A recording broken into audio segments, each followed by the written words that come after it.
Bismillahirrahmanirrahim. Assalamualaikum warahmatullahi wabarakatuh. Innal hamdalillah nahmaduhu wa nasta'inuhu wa nastaghfiruh wa na'udzu billahi min shururi anfusina wa min sayyiati a'malina. Man yahdihillahu fala mudilla lahu ومن يضلل فلا هادي له. أشهد أن لا إله إلا الله وحده لا شريك له وأشهد أن محمدا عبده ورسوله لا نبي بعده فإن أصدق الكلام كلام الله وخير الهدي هدي محمد صلى الله عليه وسلم وشر الأمور محدثاتها فإن كل محدثة بدعة وكل بدعة ضلالة وكل ضلالة في النار والعياذ بالله من النار. أما بعد، إخوة الإسلام والإيمان، جماعة kaum muslimin dan muslimat rahimani wa rahimakumullah ta'ala. Semoga Allah subhanahu wa ta'ala senantiasa menunjukkan kita kepada jalan yang lurus. Dan semoga Allah subhanahu wa ta'ala menjaga kita di atasnya dengan istiqamah sampai ajal menjemput kita. Kita bersyukur kepadanya atas segala nikmat yang Ia berikan kepada kita. Nafas kita yang berada di atas Islam merupakan nikmat yang tak ternilai. Karena itu pertolongan dari Allah subhanahu wa ta'ala yang menunjukkan kepada kita as-siratul mustaqim, jalan yang lurus, jalan yang ditempuh oleh orang-orang yang mendapatkan nikmat, orang-orang yang dicintai oleh Allah subhanahu wa ta'ala, bukan jalan orang-orang yang tersesat, bukan pula jalan orang-orang yang dimurkai oleh Allah subhanahu wa ta'ala. Dan semoga Allah sampaikan salawat dan salam kita untuk Nabi Muhammad sallallahu alaihi wasallam, keluarga beliau, sahabat-sahabat beliau, dan orang-orang yang mengikuti beliau sampai hari kiamat. Jamaah yang kami cintai dan kami muliakan karena Allah subhanahu wa ta'ala, ini pertemuan yang kedua kita di dalam pembahasan mujmal ahli sunnah atau mujmal usuli ahli sunnati wal jamaah fil aqidah, prinsip-prinsip aqidah ahli sunnah wal jamaah kalau diterjemahkan. Kita masuk ke dalam al-faslul awal, pembahasan pertama setelah sebelumnya at-tamhid atau pengantar atau yang dibahasakan juga dengan muqaddimah. Kita masuk ke bab yang pertama, yaitu qawaid wa usul fi manhaj at-talaqqi wal istidlal. Kaidah dan prinsip mengambil ilmu atau mengambil akidah serta prinsip di dalam berdalil, cara berdalil.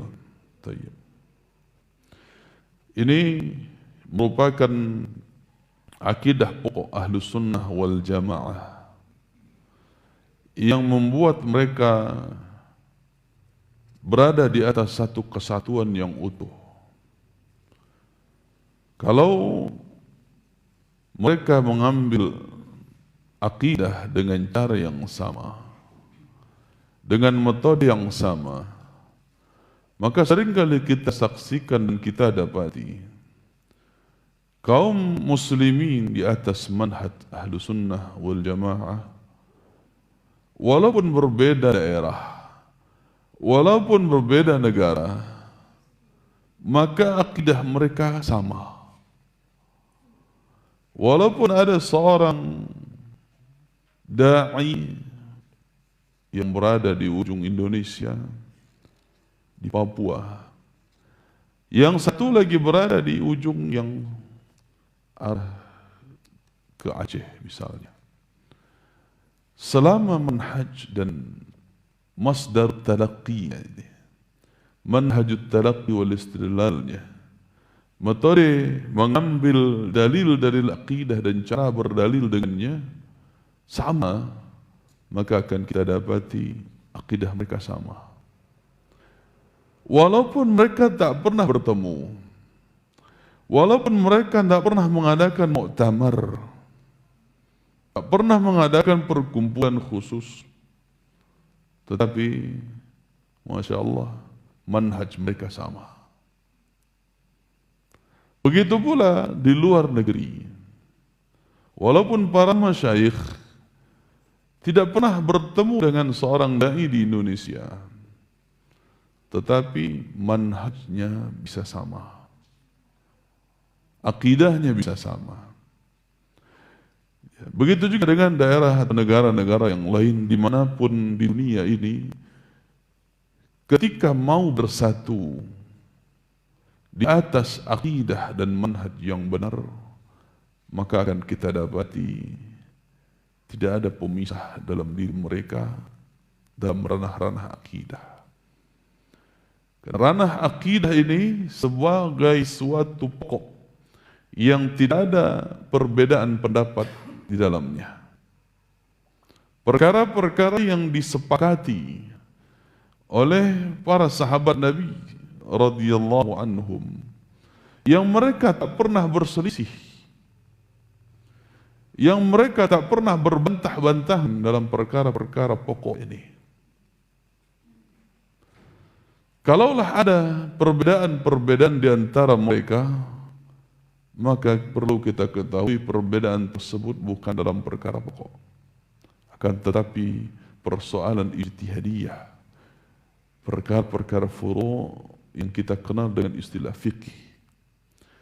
Ini hal yang lumrah. Akan tetapi dari sisi akidah mereka sama. Sehingga kita dapati akidahnya para sahabat, sebagaimana pula akidahnya para tabi'in, akidahnya Imam Malik, seperti akidahnya para sahabat. Begitu juga berikutnya Imam Asy-Syafi'i dari karangan tabi'in, akidah persis seperti akidahnya para sahabat Nabi SAW. Kalau kita baca bukunya Syarh Sunnah, alhamdulillah pernah dibahas di masjid ini, dari Imam Al-Muzani, muridnya Imam Asy-Syafi'i, membahas bagaimana akidahnya Imam Asy-Syafi'i rahimahullah ta'ala. Ternyata tidak ada bedanya dengan akidah para sahabat. Begitu pula orang-orang yang mengikuti mereka, dari murid-muridnya Imam Syafi'i, Imam Ahmad, dari murid sampai ke murid-murid mereka berikutnya, Imam Al-Bukhari, Ibnu Katsir, dan seterusnya, seperti Imam Ibnu Taimiyah, Syekhul Islam, Imam Ibnu Qayyim, dan seterusnya, sampai di zaman kita saat ini, kita dapati akidah mereka satu kesatuan yang utuh. Apa yang dikatakan para sahabat Nabi, begitu pula yang dikatakan oleh ulama Ahlus Sunnah wal Jamaah di zaman saat sekarang ini. Tidak ada bedanya. Tidak ada bedanya. Ketika mereka, para sahabat Nabi radhiyallahu anhum, menjelaskan tentang wajibnya taat kepada ulil amri dengan dalam hal yang ma'ruf, begitu pula lah yang didakwahkan oleh ulama yang merujuk kepada sahabat tersebut, walaupun mereka hidup di zaman sekarang ini. Tak ada bedanya.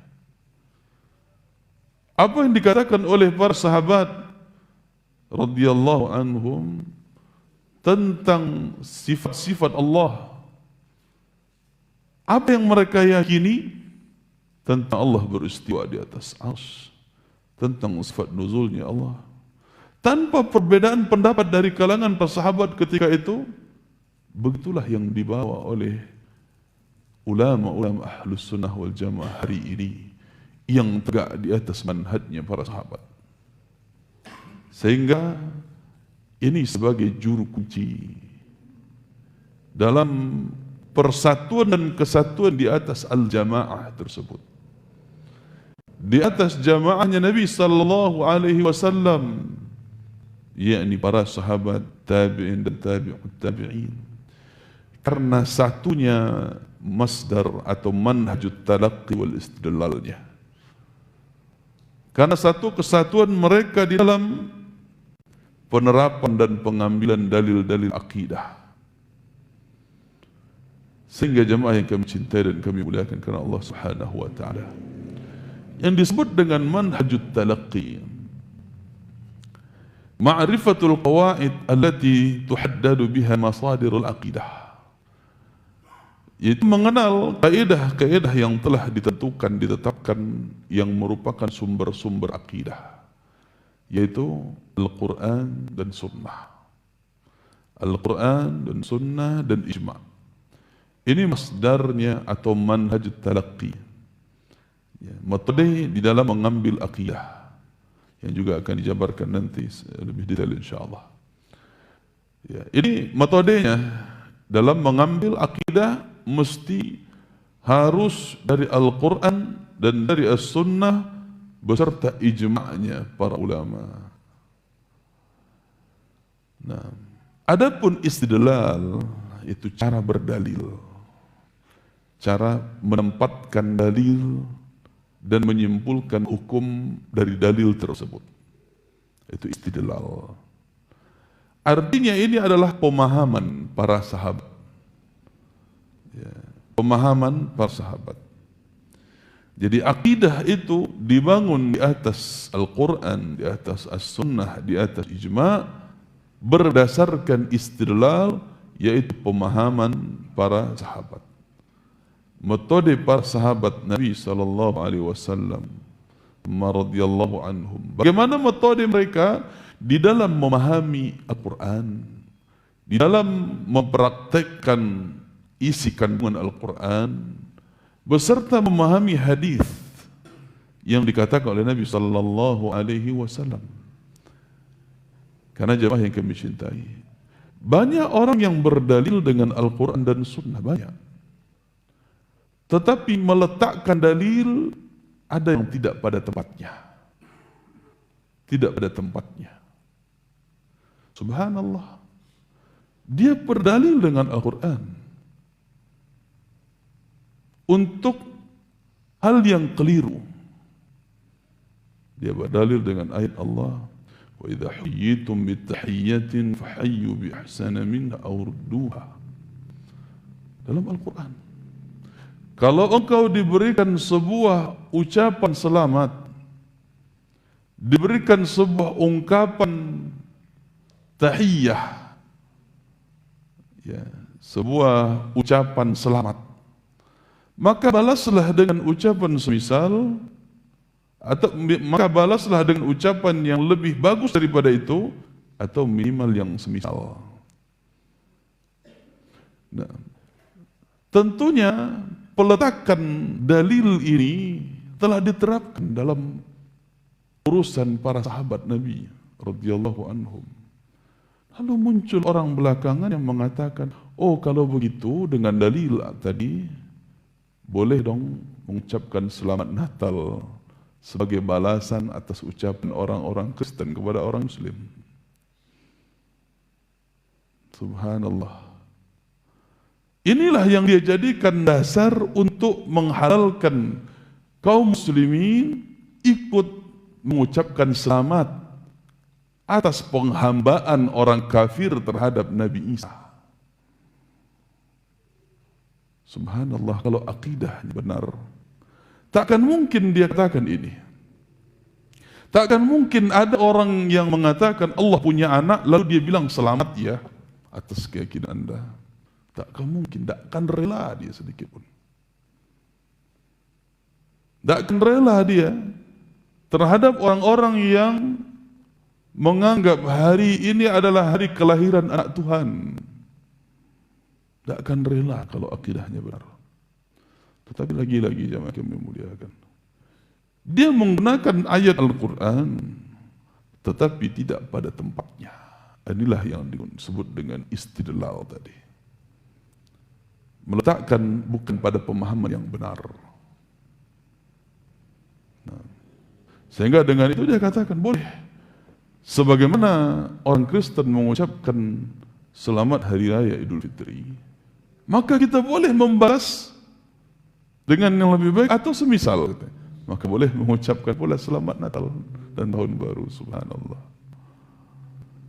Ya, tanyakan kepada orang itu, adakah pernah para sahabat Nabi radhiyallahu anhum mengucapkan pujian selamat kepada orang-orang kafir? Padahal di zaman Nabi sudah ada Yahudi, sudah ada Nasrani. Para sahabat Nabi ada yang diutus kepada innaka latati qauman min ahlil kitab, diutus berdakwah kepada ahlul kitab. Adakah mereka yang mengucapkan selamat atas hari rayanya orang-orang kafir?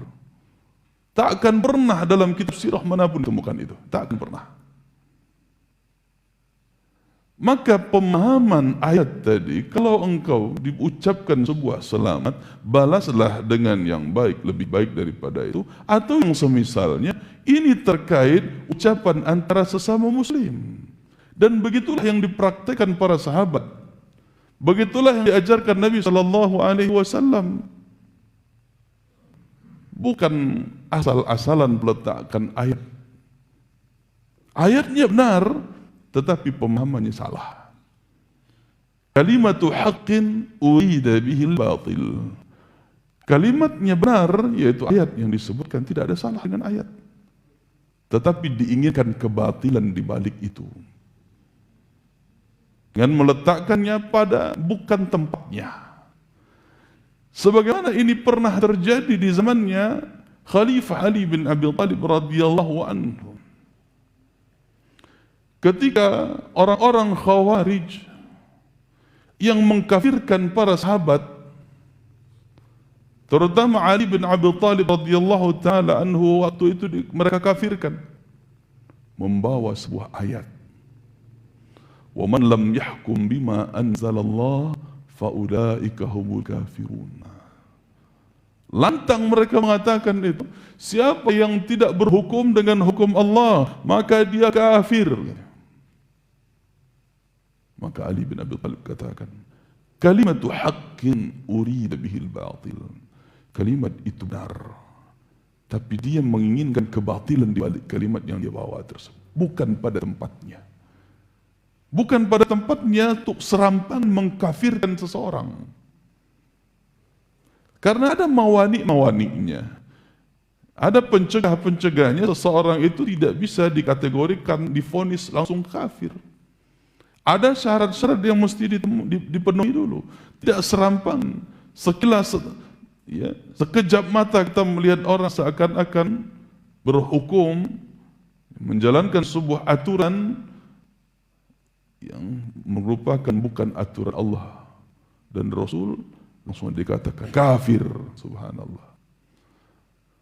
Ini ada rincian, ada tafsir dari para sahabat. Bagaimana penerapannya? Di antaranya adalah mereka yang menganggap bahwa hukum selain Allah lebih bagus daripada hukum Allah. Itu di antaranya. Itulah yang layak dikafirkan. Dan tentunya ketika itu mengenai kepada seseorang, tidak otomatis pribadinya langsung dikafirkan. Tegakkan dulu hujjah di hadapannya. Jangan-jangan ada syubhat, jangan-jangan dia sedang mengigau, jangan-jangan dia tidak tahu dengan uzur yang jelas, yang tidak tahuannya. Nah, jadi tidak serampangan meletakkan suatu ayat dengan pendapat masing-masing, dengan pemahaman masing-masing, tidak. Akan tetapi jemaah yang kami cintai dan kami muliakan Allah Subhanahu wa taala, kalimat-kalimat kebenaran Al-Quran dan hadis Nabi sallallahu alaihi wasallam yang merupakan masdar, merupakan sumber referensi dalam akidah, itu pun harus dipahami dengan pemahaman yang benar yang disebut dengan manhajul istidlal. Subhanallah. Kadang di antara orang-orang berdalil dengan ayat-ayat Allah di saat dia berdebat, di saat dia berdiskusi sesama muslim. Dia berdiskusi, ujung-ujungnya dia katakan lakum dinukum waliyadin gitu. Padahal ayat-ayat itu diawali dengan qul ya ayyuhal kafirun kan gitu. Katakan orang-orang kafir. Tapi ketika dia berdebat sesama muslim, dia katakan lakum dinukum waliyadin. Bukan pada tempatnya. Bukan pada tempatnya. Dan inilah yang perlu kita pahami baik-baik. Bagaimana metode kita di dalam berdalil terkait persoalan-persoalan akidah tentunya. Jamaah yang kami muliakan dan kami cintai karena Allah Subhanahu wa taala. Di dalam jadi di sini ada dua kategori ya. Pertama, metode di dalam mengambil dalil, yang kedua, metode di dalam memahami dalil. Ya. Pertama, di dalam mengambil ilmu atau mengambil dalil dari Al-Quran dan Sunnah. Ini adalah metode di dalam mengambil akidah. Ya. Tidak bisa akidah itu diambil dengan cara yang lain. Sebagaimana pernah kita singgung, ada orang yang mengambil akidah hanya sebatas warisan leluhur. Wah, ini kata orang dulu, kecil orang dan tua-tua dulu. Tidak bisa akidah dibangun di atas itu. Karena masing-masing orang punya leluhur. Leluhurnya orang Sumbar ini tidak sama dengan leluhurnya orang Aceh. Kalau begitu, akan muncul akidah yang berbeda kalau begitu. Kalau akidah, kalau keyakinan itu berdasarkan leluhur. Masing-masing punya leluhur. Ada yang berkeyakinan berdasarkan pendapat masing-masing. Nah, kita kembalikan kepada pendapat masing-masing sajalah. Maka setiap orang punya pendapat. Kalau begitu akan banyak perbedaan akidah yang terjadi. Padahal akidah itu harus satu, harus bersatu kita di atas akidah Islamiyah, akidah Islam. Bukan akidah akal pribadi, bukan keyakinan masing-masing. Subhanallah, banyak orang yang ketika diajak berdiskusi, dia menjawab, ya sudah, apa yang kamu yakini itu, yang saya yakini yang lain. Emangnya kita beda keyakinan gitu. Nah, kan banyak terjadi. Jadi metode manhaj dia di dalam mengambil akidah ini keliru. Metode dia mengambil akidah hanya dari pendapat sendirinya. Ini batil. Subhanallah. Bagaimana mungkin Al-Quranul Karim, hadis Nabi SAW bisa dikalahkan dengan pendapat pribadi? Gak mungkin. Nah, ada orang yang mengambil akidah hanya dengan akalnya saja. Kalau yang masuk akal saya ambil, tidak masuk akal dibuang. Subhanallah. Bagaimana mungkin dia memasukkan tentang zat Allah, sifat Allah ke dalam akalnya? Bagaimana mungkin akalnya mencerna tentang sifat-sifat Allah? Sehingga dengan sebab itu dia akhirnya tidak mengimani sifat-sifat Allah. Karena tidak masuk ke dalam akalnya katanya. Subhanallah. Maka ini lagi-lagi pemahaman metode yang keliru, yang menyesatkan di dalam mengambil akidah. Ada juga orang-orang mengambil akidah hanya berdasarkan orang banyak, hanya berdasarkan orang yang banyak. Banyak orang yang mengecil itu masa yuslah. Seakan-akan kalau orang sudah banyak mengatakan demikian, itulah standar kebenarannya. Subhanallah. Kalau begitu berapa jumlah yang dikatakan banyak? Kalau ada 2.000 orang di sini, 2.000 orang tempat yang lain, beda akidahnya. Bagaimana mungkin dia katakan kebenaran itu berdasarkan orang yang banyak? Tidak akan mungkin. Apalagi kalau dihitung berapa jumlah manusia, kemudian hitung manusia yang bagaimana yang paling banyak. Apakah yang paling banyak itu orang beriman di dunia ini? Tidak. Justru wa aktsaruhumul fasiqun wa aktsaruhumul kafirun. Yang paling banyak dari manusia itu yang kafirnya, yang fasiknya. Ya. Sehingga Allah Subhanahu wa taala katakan, "Wa in tuti' aktsara man fil ardi yudilluka an sabilillah." Kalau engkau mentaati orang banyak saja, berpatokan kepada banyaknya orang, maka orang yang banyak itu menyesatkan kamu dari jalan Allah. Buat tersesat dari jalan Allah karena mengikuti banyak orang. Coba lihat di antara manusia ini yang paling banyaknya yang bagaimana? Yang kafir, yang fasik. Kemudian dari orang-orang yang muslim, bagaimana yang banyaknya? Apakah yang paling banyak itu yang salat berjamaah ke masjid? Enggak. Ya, dalam negeri kita, wilayah kita, bahkan di daerah dekat kita saja terlihat mana mereka jamaah salat Idul Fitri, salat Idul Adha, bandingkan dengan salat subuh berjamaah. Mana yang lebih banyak? Ya. Apakah dikatakan salat yang wajib itu cuma Idul Fitri Adha? Kenapa? Karena orang banyak melakukan itu. Sedikit orang melakukan salat subuh berjamaah. Apakah dengan demikian salat subuh berjamaah hukumnya menjadi tidak wajib atau menjadi salah? Nah, ini akhirnya pandangan mata manusia akan berubah. Terbalik baginya. Mana yang kebenaran, mana yang tidak. Mana yang kebenaran, mana yang kesesatan.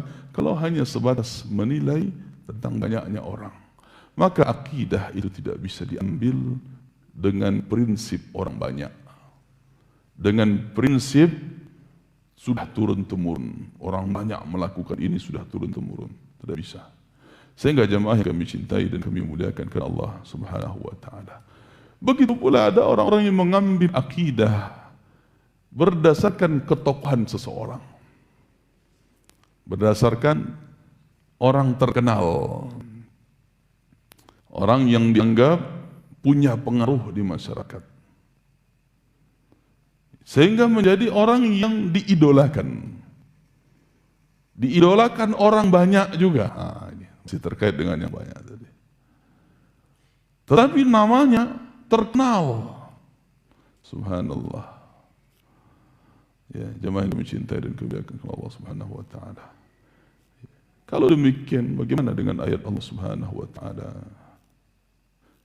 إذ تبرأ الذين اتبعوا من الذين اتبعوا ورأوا العذاب وتقطعت بهم الأسباب. Ketika nanti orang-orang yang diikuti sebagai panutan yang diteladani nanti akan berlepas diri dari orang yang mengikutinya. Lalu mereka sama-sama melihat azab. Wa taqatta'at bihimul asbab. Maka tidak ada lagi hubungan sebab akibat antara mereka. Masing-masing menanggung dosa. Masing-masing menanggung kesalahan. Sehingga tidak bisa kita mengandalkan hanya ketokohan seseorang. Dan ada yang mengatakan demikian. Kalau Syekh Fulan yang mengatakan pasti benar. Subhanallah. Nah, lihat kelasnya para ulama jemaah yang kami muliakan. Kelasnya para ulama salaf. Ya, kita ambil contoh ulama yang paling kita kenal dari imam mazhab. Ulama imam mazhab. Mereka tak pernah menggiring murid-murid mereka untuk fanatik kepada diri mereka. Tak pernah. Ya, Imam Abu Hanifah mengatakan, rahimahullah ta'ala, لا يحل لأحد أن يأخذ بقولنا ما لم يعلم من أين أخذناه. Tidak halal bagi siapapun, kata beliau. Tidak halal bagi siapapun mengambil pendapat kami selama dia tidak tahu dari mana kami mengambilnya. Selama mereka tidak tahu dari mana kami mengambilnya, jangan coba-coba ambil pendapat kami, kata. Artinya harus tahu dulu Imam Abu Hanifah mengambilnya dari ayat mana di Al-Quran itu. Dari hadis yang mana di dalam sunnah Nabi SAW. Ya. Lihat hadis, ayat-ayat, lihat dalil. Sudah tahu Imam Abu Hanifah mengambilnya dari Al-Quran dan Sunnah ini, baru ambillah oleh kalian.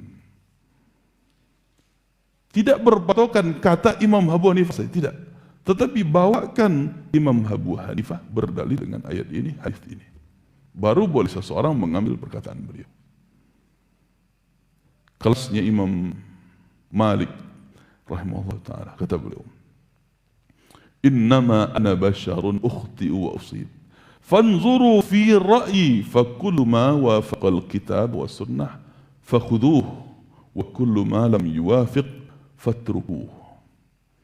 Kata Imam Malik rahimahullah ta'ala, saya ini hanya manusia biasa, bisa saya salah, bisa benar. Maka perhatikanlah oleh kalian pada setiap pendapatku. Perhatikan. Ya, jika pendapatku itu sesuai dengan Al-Quran dan Sunnah, maka ambillah. Dan jika pendapatku itu berseberangan, tidak sesuai dengan Al-Quran dan Sunnah, maka tinggalkan pendapatku. Lihat, lagi-lagi Imam Malik mengarahkan kita untuk mengambil dari Al-Quran dan Sunnah, bukan dari perkataan beliau pribadi. Imam Asy-Syafi'i rahimahullah ta'ala, ajma'al ulama ala anna man istabanat lahu sunnatu Rasulillah lam yakun lahu an yada'aha liqawli ahad. Para ulama sudah bersepakat, kata Imam Syafi'i, bahwa siapapun yang telah terang benderang baginya sunnah Rasulullah, hadis-hadis dari Rasulullah sallallahu alaihi wasallam, maka tidak boleh dia tinggalkan hadis tersebut kemudian menuju perkataan seorang tokoh, siapapun itu.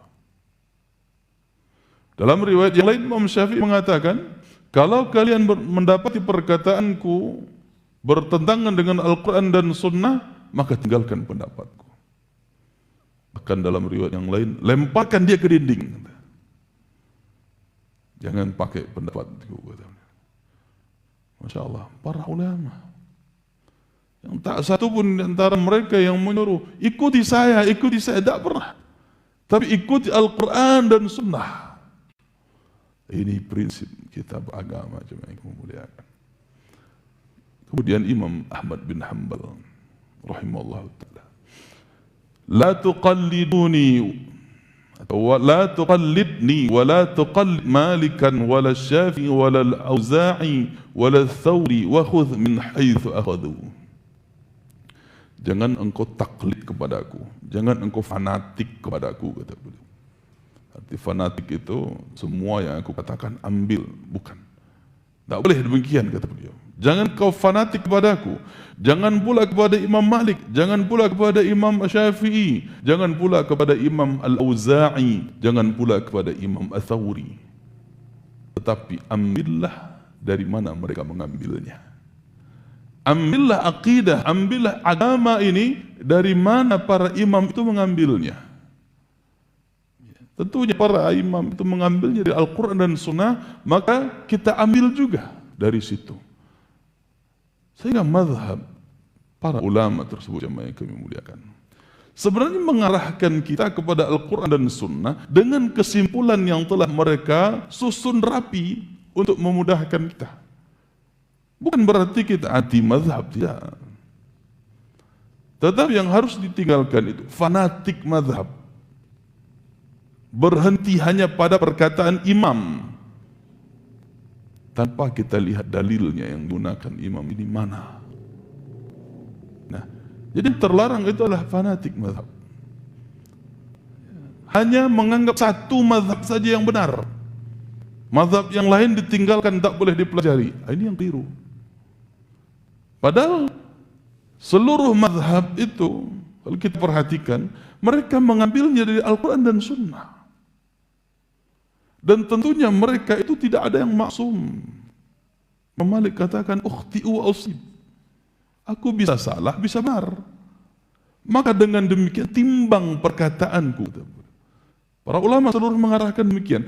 Timbang perkataan mereka dengan Al-Quran dan Sunnah. Nah, ini prinsip, antara prinsip yang mesti kita bangun di dalam mengambil akidah agar kita tidak hanya sebatas ikut-ikutan. Poin pertama dalam pembahasan bab 1 ini,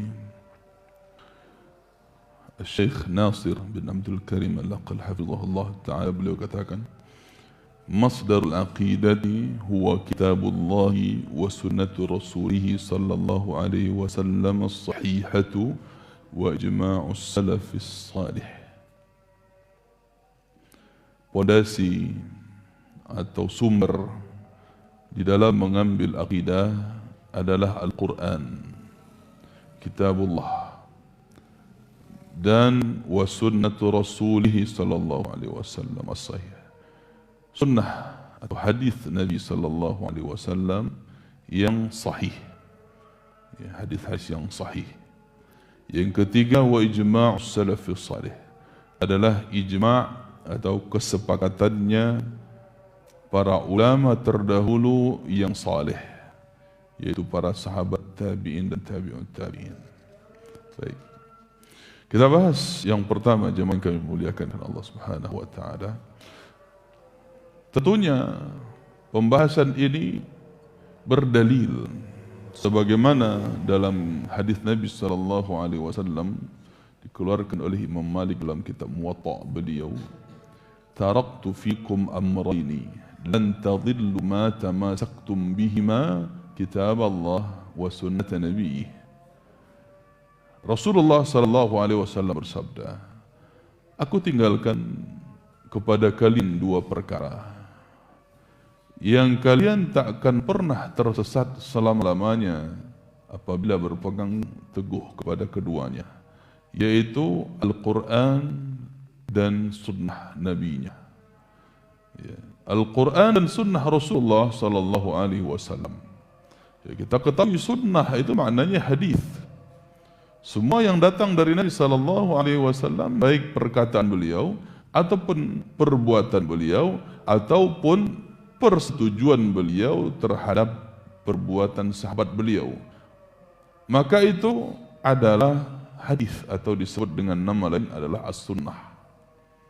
Nah, maka ini 2 landasan utama, 2 sumber utama di dalam mengambil akidah. Tidak bisa orang-orang memisahkan keduanya, ini tidak bisa.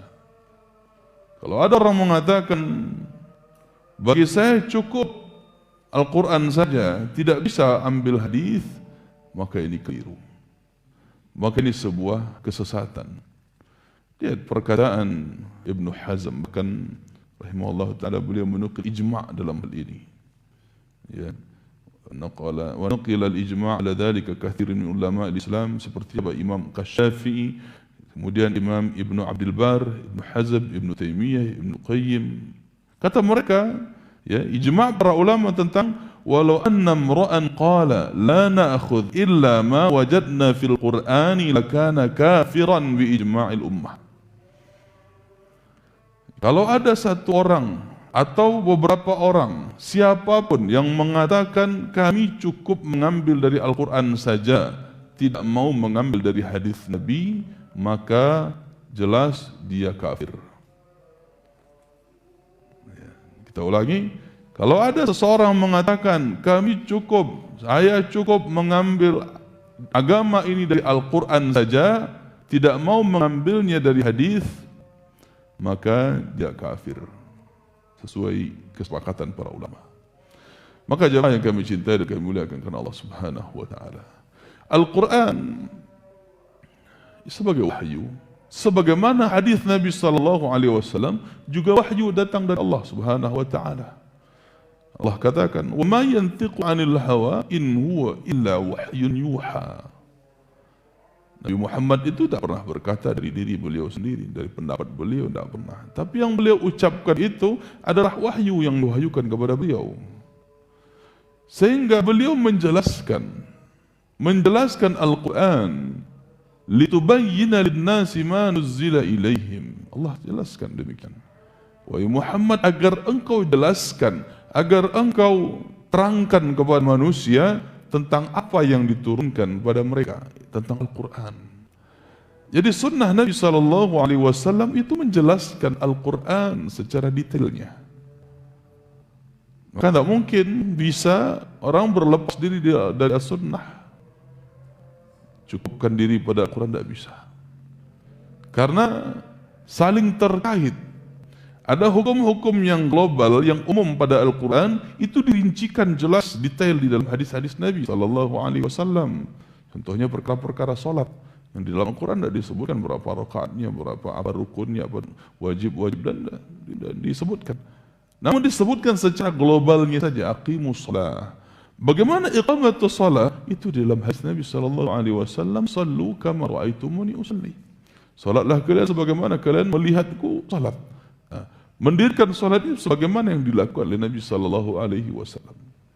Sehingga jemaah yang kami cintai dan kami muliakan karena Allah Subhanahu wa taala, memang terkait dengan Al-Quran, ya, tidak ada orang Muslim yang meragukan kecuali dia munafik. Ya. Karena mereka tahu dalikal kitabu la raiba fihi, itulah Alkitab, yakni Al-Quran yang tidak ada keraguan di dalamnya sedikit pun.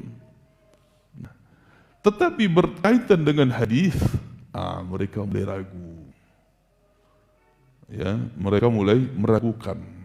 Sehingga banyak sekali di antara orang-orang yang mengaku dirinya Muslim, terkait tentang Nabi Muhammad sallallahu alaihi wasallam, mereka katakan, bagi kami cukuplah akhlaknya saja, cukup budi pekertinya saja, cukup beliau sebagai seorang teladan dalam al-amin, ya, dalam amanah. Ya, beliau punya sifat amanah, punya sifat dermawan, punya sifat santun, punya sifat suka memberi, dan seterusnya. Cukup itu bagi kami, kata mereka.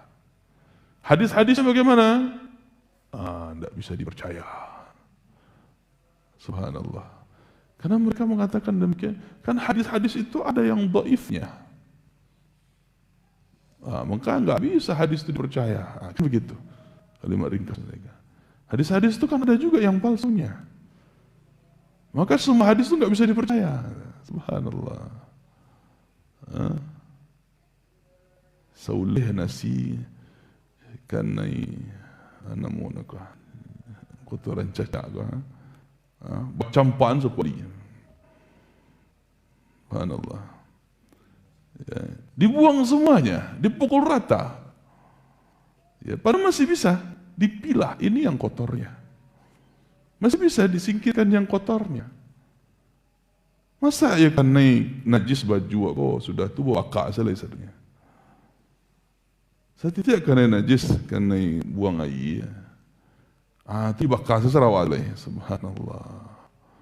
Ini orang jahil dan orang yang subhanallah, entah apalah yang bisa dikatakan tentang mereka ini.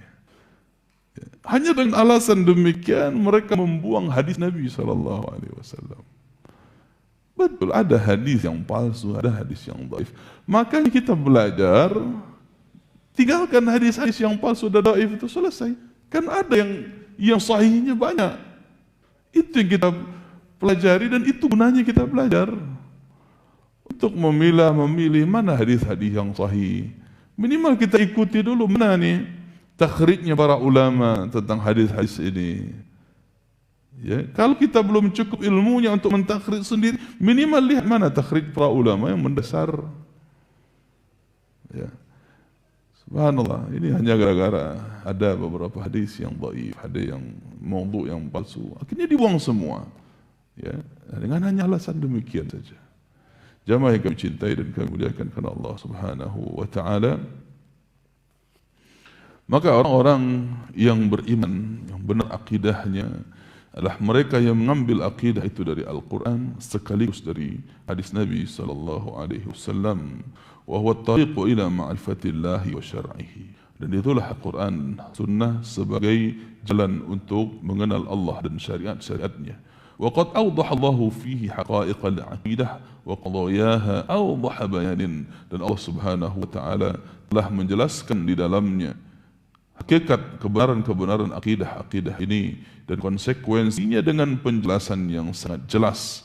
Wa qad tarammana al-kalamu an wahdaniyatillah wa nafi syariki anhu wa jalla masail ar-rububiyyah wal uluhiyyah. Di dalam Al-Quran, dalam hadis-hadis Nabi sallallahu alaihi wasallam sudah terdapat Bagaimana penghambaan diri kepada Allah Subhanahu wa taala dengan tauhid dan menjauhkan diri dari kesyirikan. Begitu pula Allah Subhanahu wa taala telah menjelaskan persoalan-persoalan rububiyah dan uluhiyahnya. Sehingga jemaah yang kami cintai dan kami muliakan karena Allah Subhanahu wa taala, maka sangat sulit bagi orang yang tidak mengimani hadis Nabi untuk jauh dari kesyirikan. Ya, karena detailnya masalah kesyirikan itu banyak di dalam hadis Nabi yang Nabi jelaskan tentang tatayur, menganggap sial tentang sesuatu, memakai jimat, ya, memakai jimat penglaris, penarik jodoh, pemanis wajah dan sebagainya. Itu dijelaskan dalam hadis Nabi. Innat tamaima wa innar ruqa wat tamaima wat tiwata syirkun, dalam hadis riwayat Abu Dawud. Ya, sesungguhnya jimat-jimat, sesungguhnya jampi-jampi, ya, jimat-jimat dan pelet atau santet itu adalah syirik, kata Nabi SAW. Nah, ya, secara detailnya demikian. Kalau kita lihat di dalam Al-Quran, mungkin yang sering kita temukan nanti adalah wa'budullaha wa la tusyriku bihi syai'ah. Sembahlah hanya Allah saja dan jauhilah segala macam bentuk kesyirikan. Jangan engkau berbuat syirik sedikit pun. Nah, orang tahu enggak boleh berbuat syirik. Tapi yang mana yang syirik, ini yang banyak yang tidak tahu. Karena selama ini mungkin hanya mengambil dari Al-Quran saja, tidak mau membaca hadis-hadis Nabi SAW sebagai penjelasnya. Jamaah kami cintai dan kami muliakan karena Allah Subhanahu wa taala. Sebagai seorang yang muslim, dia harus mengimani bahwa yang disampaikan Nabi SAW adalah amanah dari Allah Subhanahu wa taala. Allah katakan dalam surat Al-Maidah ayat 67, Ya ayyuhar rasulu balligh ma unzila ilaika min rabbik wa illam taf'al fama ballaghta risalatah wallahu ya'simuka minan nas innallaha la yahdil qaumal kafirin. Wahai sekalian Nabi, wahai sekalian Rasul, sampaikanlah apa yang diturunkan Allah kepadamu. Sampaikanlah apa yang diturunkan oleh Rabbmu kepadamu. Sampaikan kepada manusia. Kalau engkau tak lakukan, maka berarti telah mengkhianati risalah. Akan tetapi Allah Subhanahu wa taala menghapuskan kesalahan tersebut darimu. Allah menjadikan engkau maksum, terbebas dari kesalahan tersebut, terbebas dari pengkhianatan. Sesungguhnya Allah Subhanahu wa taala tidaklah memberikan petunjuk kepada orang-orang yang kafir. Sehingga jemaah yang kami cintai dan kemuliakan dengan Allah Subhanahu wa taala, Allah yang katakan bahwa para rasul itu terbebas, terhindar dari pengkhianatan. Sehingga apa yang mereka katakan seluruhnya amanah dari Allah. Dan seluruh amanah dari Allah telah mereka katakan, telah mereka sampaikan. Ya. Jadi apapun yang mereka katakan adalah amanah dari Allah, dan seluruh amanah dari Allah telah mereka katakan. Tidak tersisa sedikit pun. Nah, sehingga jemaah yang kami cintai dan kami muliakan karena Allah Subhanahu wa taala. Kemudian, ya, yang ketiga di dalam referensi atau sumber mengambil akidah adalah ijma' salafus salih. Ijma'nya atau kesepakatan para ulama yang terdahulu. Salafus salih yang sudah kita bahas, yaitu sahabat, tabi'in dan tabi'ut tabi'in. Ya. Dan perlu kita ketahui jamaah kami muliakan, tidak ada satupun ijma' kecuali semuanya dibangun di atas dalil. Jadi jangan dikira ijma' itu hasil karya mereka, tidak. Bukan hasil pikiran ulama, tidak. Ya, tetapi ijma' itu berangkat dari adanya dalil. Namun penerapannya yang belum didetailkan dalam dalil. Sehingga penerapan itulah yang disepakati para ulama. Seperti membukukan mushaf Al-Quran tertulis di atas kertas lembaran-lembaran. Memang di dalam Al-Quran tidak ada perintah demikian. Di dalam hadis pun ya tidak ditemukan demikian, dibukukan satu dalam satu buku. Tetapi indikasi dalil-dalil umum banyak yang marah kedemikian. Ya, di antaranya bagaimana Allah Subhanahu wa taala menjaga Al-Quran tersebut. Inna nahnu nazzalna dzikra wa inna lahu lahafizun. Sungguhnya kamilah yang menurunkan Al-Quran dan kamilah yang menjaganya, kata Allah. Kemudian Allah jadikan penjagaan itu di dalam hatinya orang-orang beriman di kala itu. Terjaga utuh dalam hafalan para sahabat, dalam hafalan tentunya dari manusia dan Rasulullah sallallahu alaihi wasallam, sehingga Rasulullah saling seter hafalan dengan Jibril alaihi salam. Nah, ini menunjukkan urutannya ya sudah baku sebagaimana ada di Lauhul Mahfuz. Sebagaimana Allah tuliskan di Lauhul Mahfuz, begitulah yang Allah turunkan ke dalam hati manusia. Terkumpul rapi. Ayat demi ayatnya, urutannya terkumpul. Sehingga dengan indikasi tersebut,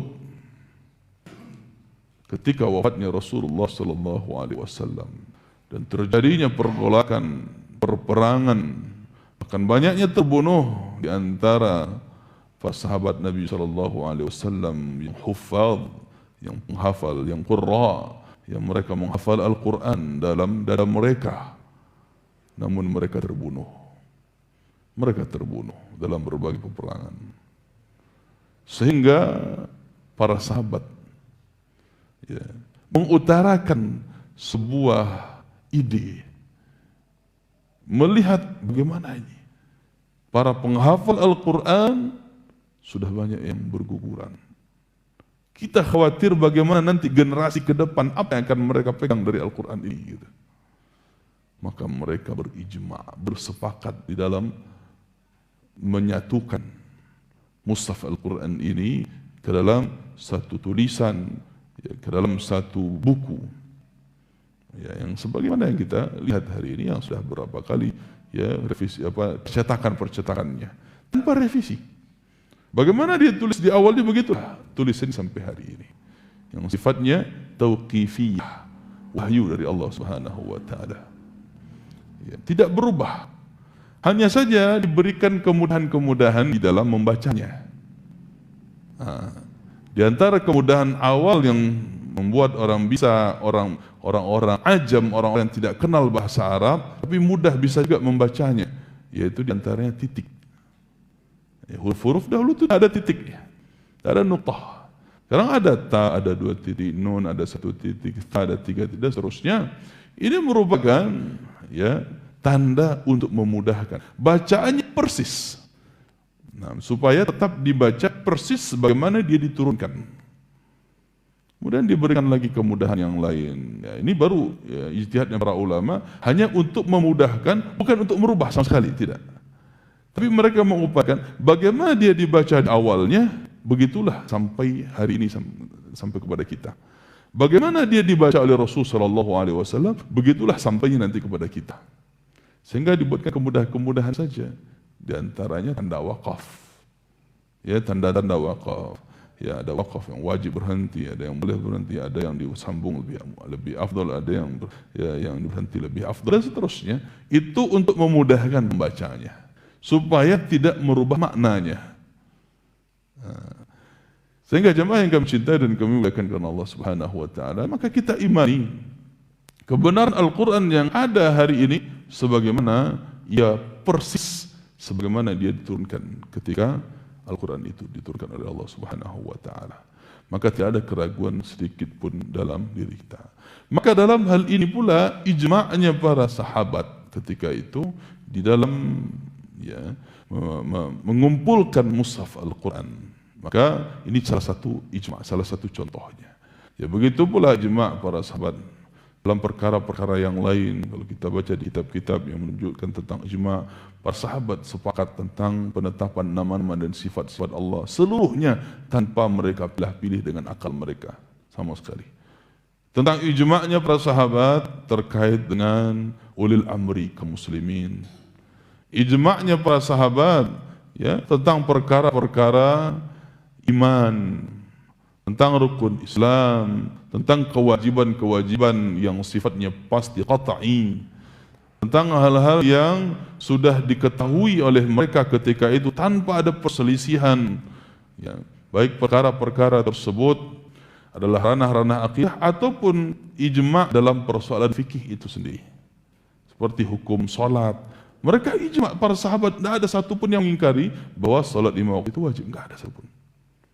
Nah, maka ijma' ini dibangun di atas Al-Quran dan Sunnah. Maka kita katakan tadi tidak ada ijma' yang menyelisih Al-Quran dan Sunnah, tidak akan pernah kita temukan. Tetapi seluruhnya ya, mengakar kepada Al-Quran dan Sunnah, hanya saja yang mereka jadikan sebagai ijma' dalam hal-hal penerapannya secara detail saja untuk memudahkan kaum muslimin di dalam menerima dan memahaminya. Jemaah yang kami cintai dan kami muliakan karena Allah Subhanahu wa taala. Prinsip kedua, poin kedua, kullu ma sahha min sunnati Rasulillah sallallahu alaihi wasallam wajib qabuluhu wal 'amalu bihi wa in kana ahadan fil aqaid wa ghairiha. Semua yang sahih datangnya dari Rasulullah sallallahu alaihi wasallam, ya, berupa sunnah beliau, semua yang sahih wajib diterima, wajib atau harus diterima.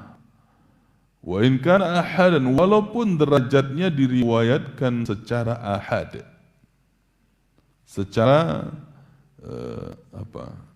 sendirian, atau ahad yang sifatnya tidak mutawatir, diriwayatkan dari sedikit para sahabat. Ya, kalau hadis mutawatir itu biasanya, jemaah yang kami muliakan, ya, dari rantai periwayatan itu banyak sahabat yang menyaksikan, yang mendengarkan, yang mengetahuinya. Kemudian diriwayatkan lagi kepada banyak para murid mereka, baik dari kalangan sahabat juga, atau kepada para tabi'in. Banyak orang yang meriwayatkan demikian. Kemudian sampai ke rantai-rantai berikutnya yang dituliskan para ulama-ulama hadis seperti Imam Bukhari, Imam Muslim dan seterusnya. Maka dengan rantai yang banyak ini, yang jumlah mereka tak mungkin berdusta, tak mungkin mereka bersepakat di atas kebohongan, maka jumlah inilah yang membuat hadis itu disebut mutawatir. Nah, jadi hadis mutawatir, ya, itu hadis yang tidak diragukan kesahihannya. Adapun hadis, dan ini yang paling banyak, yang diriwayatkan dari Nabi kepada satu orang atau beberapa orang saja. Nah, seperti Nabi SAW terkait dengan rumah tangga beliau, kan tidak mungkin disaksikan oleh banyak orang. Bagaimana Nabi SAW mandi junub? Yang menyaksikan Aisyah radhiyallahu anha. Begitu juga istri beliau yang lain yang meriwayatkan, Maimunah contohnya. Bagaimana tata cara mandi wajib Nabi SAW? Maka ini dikabarkan oleh satu orang, Aisyah radhiyallahu anha, ataupun beberapa saja dari istri beliau yang melihat.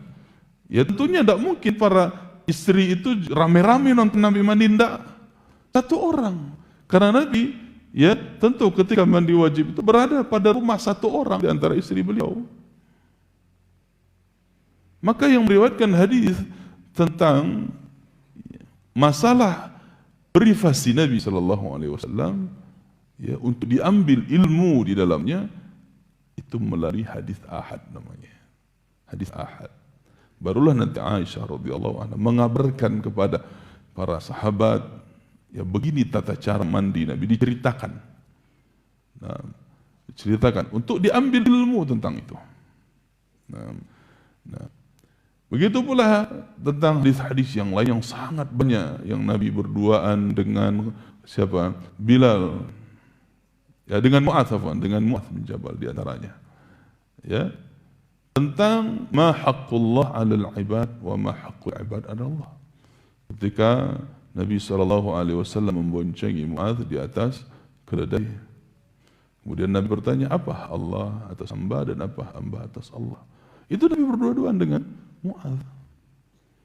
maka hadis ini sahih namun derajatnya disebut dengan ahad. Karena Nabi tidak berbicara kepada orang banyak. Ya.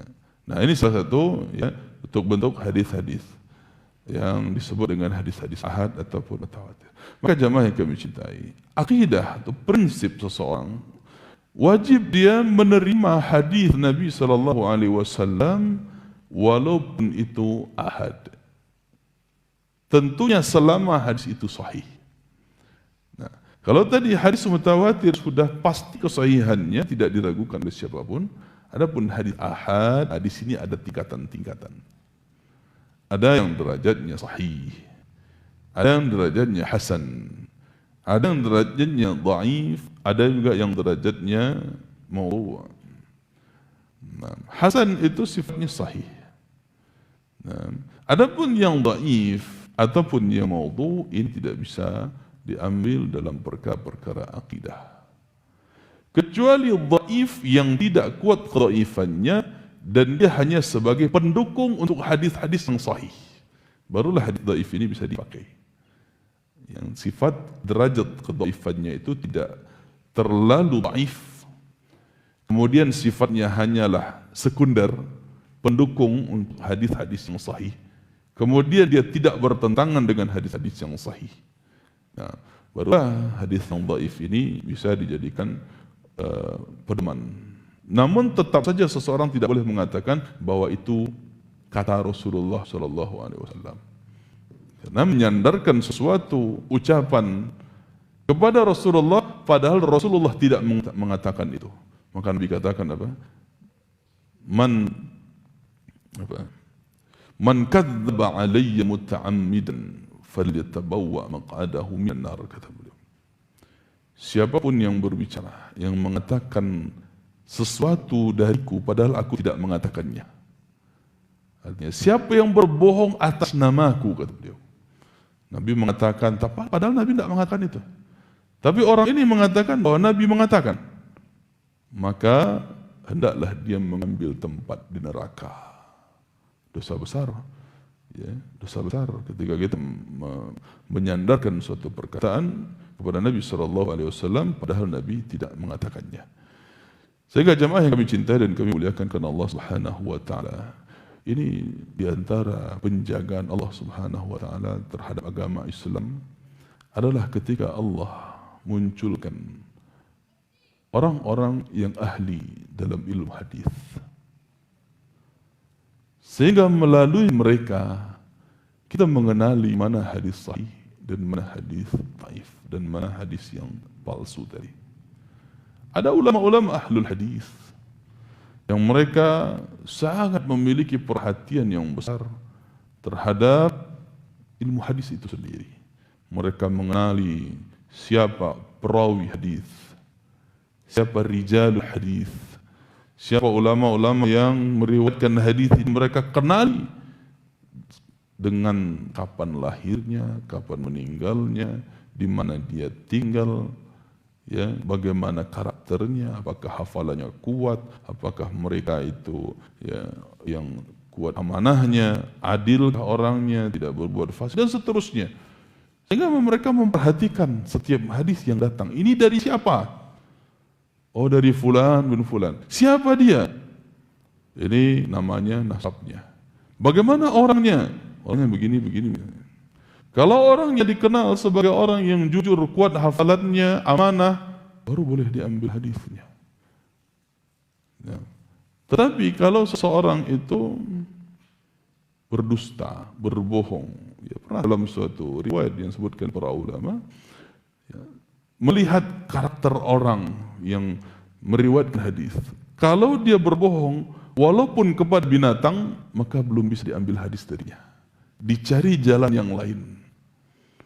Dia memanggil onta seakan-akan akan memberinya minum, padahal ingin memegangnya, ingin mengambilnya di apa namanya ini, diperagakan ember ya, atau tempat air, padahal kosong.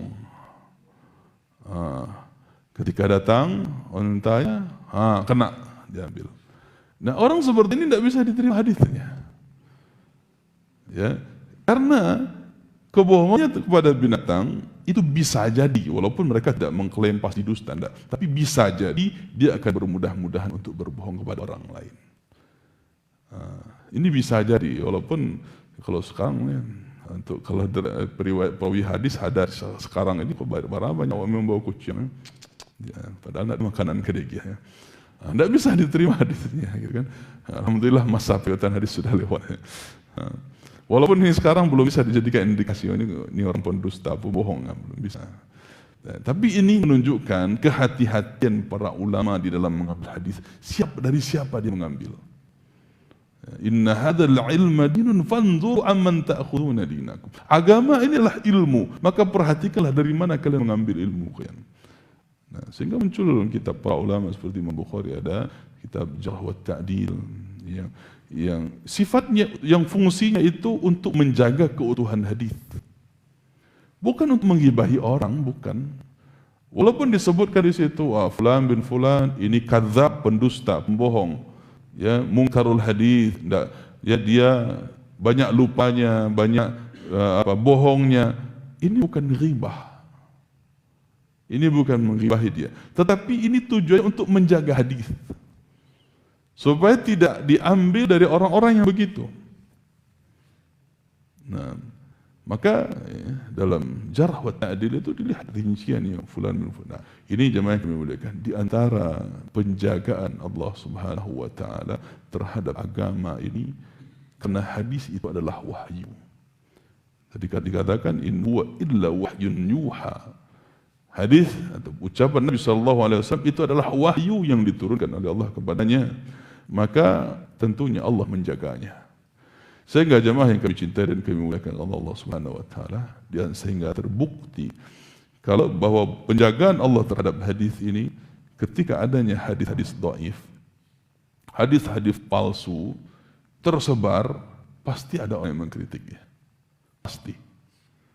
Ya. Tersebar hadis-hadis bersalam-salaman sebelum masuk bulan puasa, kan? Subhanallah. Itu langsung dikritik, ini hadis palsu. Ya, bersalam-salaman, bermaaf-maafan sebelum masuk bulan Ramadan. Dikatakan siapa yang tidak bersalam-salaman maka celakalah dia. Ini hadis palsu yang dipelesetkan di hadis sahih. Ya. Redaksi hadis sahihnya tidak demikian. Tidak ada hubungannya dengan Ramadan. Yang terkait masalah ya anak yang masih hidup orang tuanya tetapi keadaan itu tidak memasukkannya ke dalam surga. Itu bukan berarti suruh salam-salaman sebelum bulan Ramadan, bukan. Ya, sehingga banyak dipelesetkan, dibuatlah hadis baru. Subhanallah, untuk membenarkan perkataan perbuatan bid'ahnya. Subhanallah, dan banyak lagi tersebar ya hadis-hadis bahwa bulan Ramadan itu terbagi 3. Satunya 10 pertama rahmat, 10 kedua maghfirah, 10 ketiga itqun minan nar, gitu. Nah, ini bersumber bukan dari hadis yang sahih, minimal derajatnya dhaif ataupun sampai kepada maudhu, palsu. Nah, sehingga jemaah kami cintai dan kami muliakan karena Allah Subhanahu wa taala, ketika hadis-hadis ini masyhur tersebar, ada sejumlah ulama yang mengkritisinya ya sebagai bentuk penjagaan terhadap syariat. Sehingga tidak dibiarkan oleh Allah Subhanahu wa taala umat ini bersepakat di atas kebatilan. Tidak akan ada orang yang sepakat ketika hadis muncul walaupun ya, maknanya benar tetapi lafaznya dhaif, lafaznya palsu, maknanya benar, maka tidak bisa dipakai juga. An-nadhafatu minal iman contohnya. Ini masyhur betapa ya, tersebar luasnya hadis yang mengatakan kebersihan itu sebagian dari iman. Dicari dalam kitab hadis manapun tidak ketemu. An-nadhafatu minal iman tidak ada.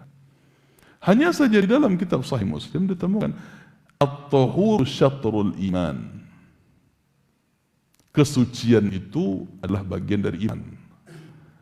At-tahur dari taharah, mensucikan. Beda antara suci dengan bersih, beda. Orang yang bersih belum tentu dia suci. Dia habis mandi tapi belum berwudu. Bagaimana dia akan sholat? Belum suci dia. Belum bisa melaksanakan salat. Walaupun dia sudah mandi, karena tidak ada niat untuk wudu tadi. Dan dia tidak melakukan wudu. Nah, maka jemaah yang kami muliakan, ya, tidak bisa disamakan antara kebersihan dengan kesucian. Ya, walaupun niatnya bagus, supaya orang-orang muslim ini menjaga kebersihannya. Tapi tidak dengan hadis palsu.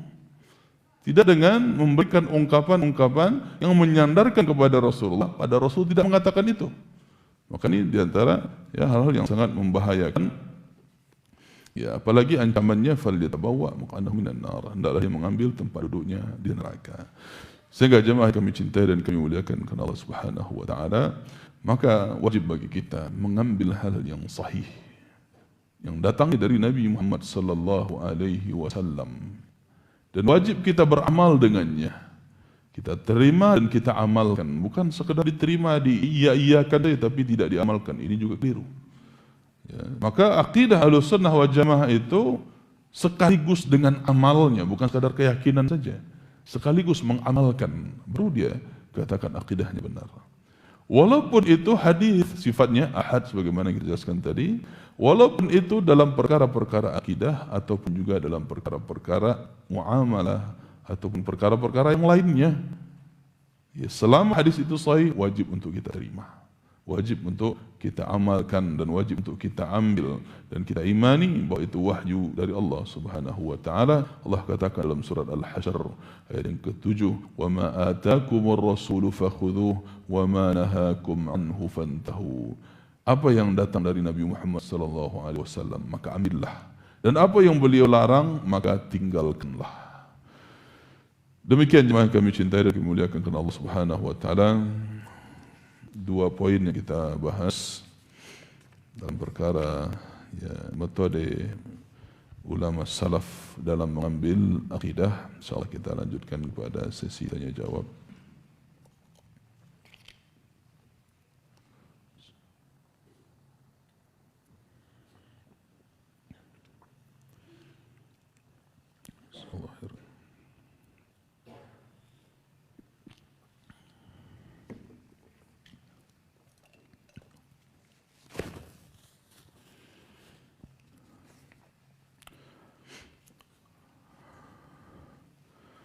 Alhamdulillah wassalatu wassalamu ala Rasulillah.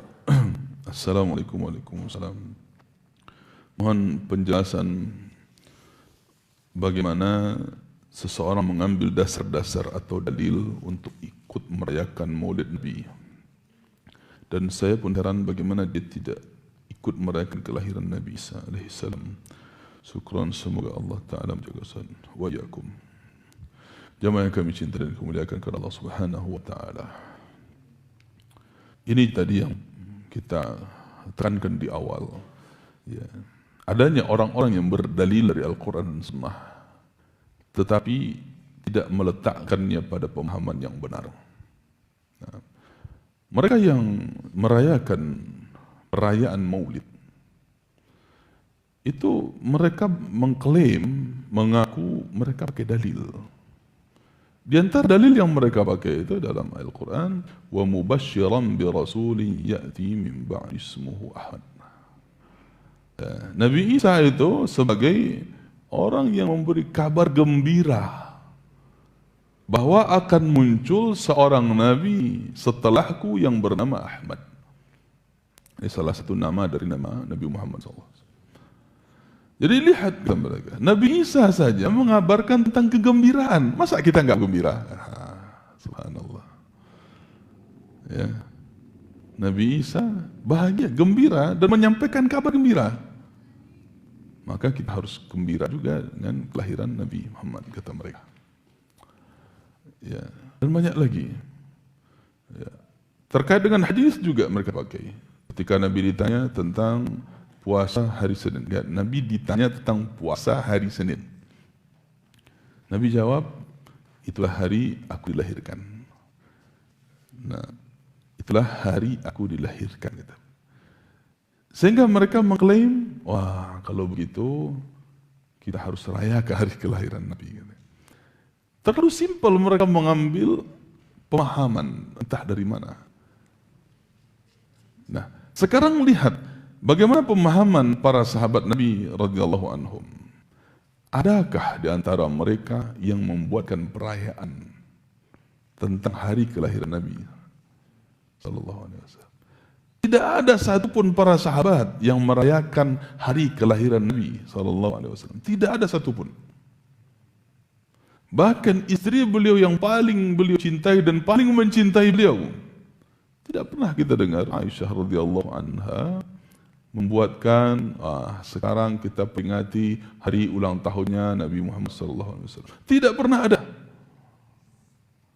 Bahkan sebagaimana telah kita bahas dalam mengenal Nabi Muhammad SAW, bahwa para ulama pun berbeda pendapat tentang kapan harinya, tanggal berapa beliau dilahirkan.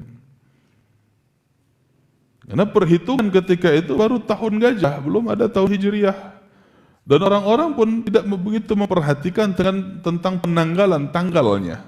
Bulannya bisa mereka tahu, tapi tanggal secara detailnya tidak diketahui. Bahkan terkait dengan bulan pun berselisih paham mereka. Sehingga tidak ada kesepakatan para ulama Nabi SAW dilahirkan 12 Rabiul Awal, tidak ada. Hanya salah satu pendapat di antara pendapat-pendapat yang lain.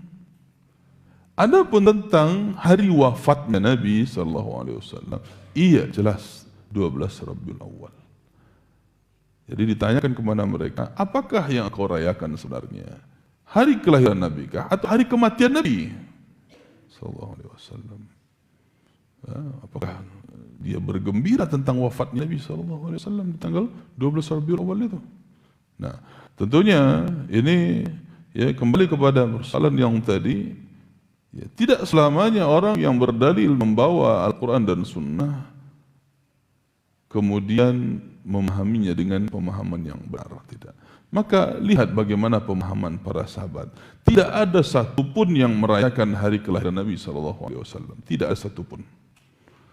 Bahkan mereka telah mencukupkan, sebagaimana Nabi SAW mencukupkan hari raya pada 2 hari raja saja. Hari raya Idul Fitri dan hari raya Idul Adha.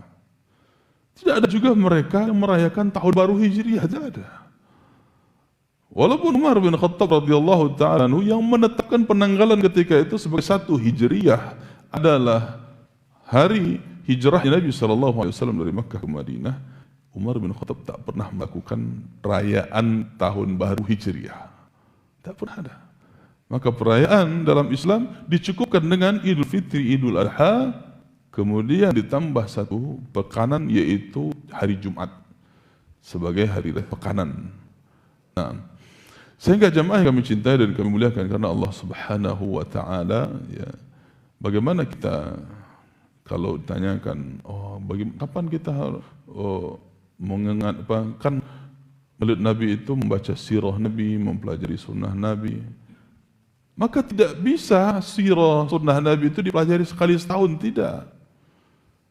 Setiap hari kita harus membaca hadis-hadis Nabi SAW sebagaimana kita membaca Al-Quran. Kita pelajari setiap hari, kita ambil kisah beliau, kita pelajari, kita jadikan ibrah bagaimana ya perbuatan beliau, akhlak beliau ya, sallallahu alaihi wasallam. Maka itu kita amalkan setiap hari, bukan sekali setahun. Nah, ini akibatnya orang yang hanya mengandalkan event-event tahunan dalam menimba ilmu, akhirnya dalam kesehariannya mereka lalai, tidak peduli apapun dengan Islam sedikit pun. Karena mereka menunggu nanti saja ketika sudah datang harinya baru saya belajar. Akhirnya mereka belajar Islam sifatnya tahunan. Subhanallah. Kemudian yang makin muliakan, kita lanjut ke pertanyaan berikutnya. Mungkin kita dahulukan yang kertas.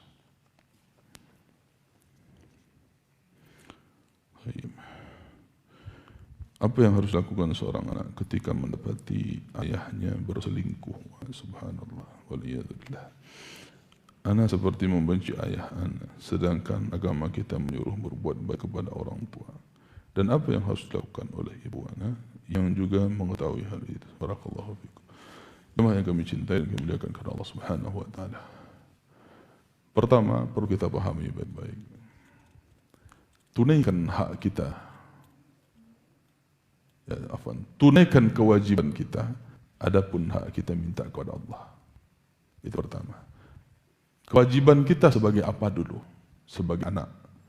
Tetap kita tunaikan untuk berbuat baik kepada kedua orang tua. Bagaimanapun ya kezaliman orang tua, bagaimanapun keadaan orang tua, tetap kita berbuat baik kepada mereka. Lihat, ya Abu Hurairah radhiyallahu taala anhu terhadap ibu beliau yang kafir, tetap beliau berbuat baik. Dalam ranah tidak mau taat kepada beliau kalau disuruh untuk mendurhakai Allah. Disuruh keluar dari Islam oleh ibu beliau, tidak mau beliau. Tapi dalam urusan yang lain tetap beliau bantu ibu beliau, tetap berbuat baik. Ya. Ini kewajiban kita sebagai anak, tetap berbuat baik kepada ayah kita tadi. Begitu pula sebagai seorang istri. Ya, sebagai seorang istri, tunaikan dulu kewajiban. Nah, akan tetapi terkait kesalahannya, maka siapapun berhak dan punya kewajiban juga untuk menasihatinya bagi orang-orang terdekatnya. Sebagai istri dia wajib ya mengingatkan suaminya tentang perkara ini, ya, tentang pelanggaran-pelanggaran ini. Kalau bentuknya dia selingkuh tadi, dalam hal yang dimaksud adalah dia berzina, ya, menjalin hubungan dengan wanita yang bukan mahram, subhanallah, maka tentu saja ya kembalikan kepada keadaan dia, ya. Apakah dia seorang wanita tersebut masih mendapatkan haknya dari ya laki-laki tadi. Kalau tidak, boleh dia gugat untuk minta diceraikan kalau demikian keadaannya. Tetapi kalau laki-laki tersebut mau mengakui kesalahan dan mau bertobat dari kesalahan tersebut, ya, tetap saja bagi seorang wanita untuk menjalin ya rumah tangganya, memikirkan maslahat dan mafsadat ke depannya, ya, kemudian tetap dia taati suaminya dalam hal-hal yang ma'ruf, ya. Walaupun kebencian, ya tentu saja hati mana yang tidak luka ketika dikhianati tentunya, maka ini dikembalikan kepada Allah Subhanahu wa taala. Semoga ya suami tersebut bertobat kepada Allah Subhanahu wa taala. Akan tetapi yang kami muliakan, kalau memang ya dengan adanya kejadian ini semua hak akan terabaikan, ya, orang suaminya tidak mau bertobat, semakin menjadi-jadi dalam persoalan maksiat seperti ini, maka hak seorang wanita untuk meminta menggugat cerai baginya. Dan bagi seorang anak, kalau anak terhadap orang tua itu tidak akan pernah putus selama-lamanya. Walaupun orang tuanya zalim, ya seperti ini, maka anak wajib untuk berbuat baik terus kepada orang tuanya. Ya, jangan dipikirkan dari sisi orang tua, tapi dari sisi kita wajib kepada siapa? Kepada Allah Subhanahu wa taala. Menunaikan kewajiban wabil walidaini ihsana. Nah, jadi kitanya yang mengharapkan pahala kepada Allah dalam rangka berbakti kepada kedua orang tua. Bukan akan orang tua saya yang diuntungkan, bukan untuk itu kita pikirkan. Bukan untuk keuntungan orang tua, tapi bagaimana kita sebagai hamba Allah menunaikan kewajiban datang dari Allah, mengambil pahala dari Allah dengan cara kita berbakti, berbuat baik kepada kedua orang tua kita. Tentunya kita doakan orang tua kita ya agar tetap dijaga oleh Allah Subhanahu wa taala. Allahu a'lam. Assalamualaikum warahmatullahi wabarakatuh.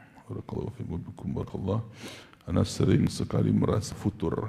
Ya, kalau futur artinya putus asa, ya, sehingga tidak mau sebagaimana keadaan normalnya berada di atas ketaatan. Namun dia keluar dalam masa tertentu dari ketaatan, bisa disebabkan karena bosan, atau ya bosan untuk taat misalnya, capek untuk ibadah terus, ya capek untuk menuntut ilmu terus, futur akhirnya. Nah, terkadang anak semangat beribadah, terkadang anak masih lalai hingga melakukan dosa yang anak tahu bahwa yang anak kerjakan itu salah. Apa yang harus anak lakukan Ustaz atas mudahnya anak goyah dalam keimanan? Barakallahu fikum. Jemaah yang kami cintai dan kami muliakan karena Allah Subhanahu wa taala, banyak di antara faktor-faktor yang membuat seorang itu futur. Yang pertama dari sisi keikhlasannya dia di dalam menjalankan agama ini. Kalau seseorang menjalankan agama ketaatan itu murni karena Allah Subhanahu wa taala, insyaallah dia jarang futur. Ya, tetapi kalau dia lakukan ketaatan itu karena melihat orang lain taat, karena terinspirasi dari kawan, karena termotivasi oleh orang tua, karena termotivasi oleh suami atau istri, ini biasanya gampang untuk futur. Hanya mengikuti gelombang hijrah tapi tidak mau mendasari perbuatan baiknya sebagai ibadah karena Allah Subhanahu wa taala. Ini yang pertama, kurangnya keikhlasan. Yang kedua di antara sebab futur itu adalah kurangnya ilmu. Artinya tidak mau belajar bersungguh-sungguh tetapi hanya ikut-ikutan saja. Orang banyak mengaji ke sini ikut juga mengaji. Orang banyak ke sini ikut itu. Nah, ini biasanya juga akan memudahkan seseorang untuk futur juga. Nah, kemudian yang ketiga di antaranya adalah karena pergaulan. Ya. Biasanya orang yang sudah hijrah tapi tidak mau meninggalkan pergaulan lamanya, dia akan gampang untuk kembali dan gampang untuk futur. Ya. Makanya di dalam kita berhijrah, meninggalkan perbuatan-perbuatan yang zalim atau maksiat, maka tinggalkan pula orang-orang pelaku perbuatan tersebut, walaupun kita harus kehilangan kawan. Ya. Insya Allah kita ketika ada kawan-kawan yang baik, kita ganti yang kawan-kawan yang buruk tadi, yang buruk perangainya tadi, yang di atas kemaksiatan, kita ganti dengan kawan-kawan yang baik. Insya Allah kawan-kawan yang baik ini akan selalu menanyakan kita, kemana aja kok tidak kelihatan solat berjamaah? Dia akan menyadarkan kita lagi, kemana aja kok tidak hadir kajian? Ya, dia akan mengingatkan kita, waduh ya, hadir kajian dia. Padahal kita tadinya lagi futur, lagi nggak mau datang kajian. Ternyata kan ada kawan yang ngajak, yalah lagi. Nah, ini juga sebagai faktor, walaupun memang kita tidak beribadah itu karena kawan, tidak. Mereka jadikan sebagai motivator saja. Akan tetapi dalam tujuan dan niat kita tetap ikhlas karena Allah Subhanahu wa taala. Nah, maka ya tentu saja perlu juga kita ingat bagaimanapun futurnya kita, ya tetap kita harus mempertahankan ibadah-ibadah wajib. Bagaimanapun futurnya. Jangan pernah futur itu kemudian meninggalkan sholat 5 waktu. Nah, ini bahaya. Hati-hati, jangan sampai kita memperturutkan futurnya kita justru akhirnya masuk ke dalam kekufuran. Naudzubillah. Maka kita meminta kepada Allah agar istiqamah. Bagaimana cara agar hati kita tenang ketika ada yang membenci kita dan mempermalukan kita di hadapan orang banyak? Subhanakallahu bikum. Jamaah kami memuliakan mencintai Allah Subhanahu wa taala. Ya, membuat hati tenang ketika kita benci oleh orang lain adalah dengan cara kita berdoa kepada Allah, ya Allah, jadikanlah kebencian orang itu sebagai pahala bagiku. Jadikanlah caci maki orang itu untuk tabungan pahala bagiku, ya Allah. Ya. Jadi kita tentunya tahu, tentunya dari hadis-hadis Nabi SAW yang banyak itu, di antaranya inna 'idhamal jaza' ma'a 'idhamil bala'. Balasan yang besar itu adalah beriringan dengan cobaan yang besar. Pahala yang besar itu selalu beriringan dengan cobaan yang besar. Ketika cobaan datang kepada kita, di antaranya kebencian orang ini, orang yang mencaci maki kita, orang yang menghina kita, kita bersabar di situ, harapkan balasan pahalanya dari Allah Subhanahu wa taala. Itu yang mungkin hati kita tenang. Jadi kita tidak berbuat untuk dicintai orang, enggak, tapi kita berbuat untuk dicintai oleh Allah Subhanahu wa taala. Biarlah orang membenci kita, mengatai kita begini dan begitu, sabar. Ya. Kita katakan salamah. Artinya kita katakan kalimat-kalimat yang baik saja. Kita tinggalkan mereka, kita tidak perlu mengurusi itu. Yang penting kita tetap bersabar. Inilah ujian dari Allah Subhanahu wa taala. Minta, ya Allah, balaslah kebaikan untukku dengan sebab kebencian orang kepadaku, dengan sebab musibah yang menimpa aku. Berikan aku pahala yang besar itu, ya Allah. Begitu cara kita untuk menenangkan hati. Ya kan tidak mungkin. Kita lepas dari omongan buruk orang itu tidak akan mungkin. Allah Subhanahu wa taala saja dikatakan thalithu thalatha. Dikatakan punya anak, dikatakan Tuhan ketiga, dikatakan begini dan begitu oleh manusia. Maka mana mungkin kita sebagai manusia selamat dari omongan manusia lain, dari omongan buruk orang lain? Tidak mungkin selamat kita. Sedangkan Allah Subhanahu wa taala saja tidak selamat dari omongan manusia. Jadi biasa aja jamaah yang dimuliakan, biasa aja kan orang-orang berkata buruk terhadap kita, ya biasa, itu bagian dari ujian. Siapa sih manusia yang dari uji oleh Allah Subhanahu wa taala? Orang baik diuji dengan perkataan orang lain, orang buruk, orang yang jahat pun diuji dengan perkataan orang lain tentang dia. Jadi tidak akan mungkin kita lepas terbebas dari perkataan manusia. Nabi SAW saja dikatakan dukun, penyihir, tukang ramal dan sebagainya. Ya, tidak selamat beliau dari lisan manusia. Bagaimana dengan kita? Maka tenangkan hati kita, ya, di antara dengan cara tadi, ya, berharap kepada Allah pahala dengan sebab orang lain membenci kita. Begitu pula dengan bacalah sirah, kisah-kisah para ulama, para nabi yang bersabar di atas cercaan manusia, agar kita pun ikut merasakan kesabaran tersebut. Wallahu a'lam. Bagaimana cara mengobati was-was akidah? Barakallahu fiikum. Was-was biasanya juga terkait dengan kejahilan. Innama dawa'ul jahri at-ta'allum. Ya, sungguhnya obat dari kejahilan itu adalah dengan belajar. Maka di antara cara mengobati was-was kita dalam akidah adalah memperbanyak untuk belajar akidah. Ya, sabarkan diri kita dalam membahasnya, walaupun lama, pelan, kapan selesainya, jangan pikirkan itu. Ikuti saja. Bahkan semakin lama selesainya, alhamdulillah, mudah-mudahan semakin berkembang, semakin banyak, ya, dan mengakar dalam diri kita perkara-perkara akidah ini, sehingga kita tidak was-was lagi. Biasanya orang yang was-was dalam akidah biasanya karena mendengar pembahasan akidah sepotong-sepotong, atau juga mengikuti pembahasan dalam akidah-akidah yang disampaikan oleh ahli syubhat dan seterusnya. Allahu a'lam. Ini masih panjang pertanyaan, masih tinggal 5 menit. Baik, barakallahu fikum. Baik. Ini yang duluan tadi, ya. Assalamualaikum. Ahsanallah ilaik ya Ustaz. Wa ahsanallah ilaikum. Ustaz, bagaimana hukum memanjangkan rambut bagi laki-laki? Kira-kira sampai bawah telinga. Apakah Rasul berambut panjang hingga ke daun telinga? Apakah sunnah, makruh, mubah, haram? Jazakallah. Barakallahu fikum. Jamaah yang kami cintai dan kami muliakan karena Allah Subhanahu wa taala. Urusan rambut bagi laki-laki, ya, itu secara syariat, secara hadis Nabi SAW, secara sunnahnya tidak pernah dibatasi berapa panjangnya. Hanya saja ada larangan terkait dengan qaza, yaitu mencukur sebagian dan meninggalkan sebagian. Itu qaza namanya. Terkait berapa panjangnya, maka Nabi SAW pernah berambut panjang sampai bahu, pernah sampai telinga, pernah Nabi gundul, botak. Nah, yaitu ketika haji beliau dan umrah beliau. Nah, sehingga batasan berapa panjangnya rambut bagi kaum laki-laki, selama dia tidak qaza, maka ini dikembalikan kepada uruf. Kembalikan kepada uruf, adat istiadat yang berlaku di masyarakat.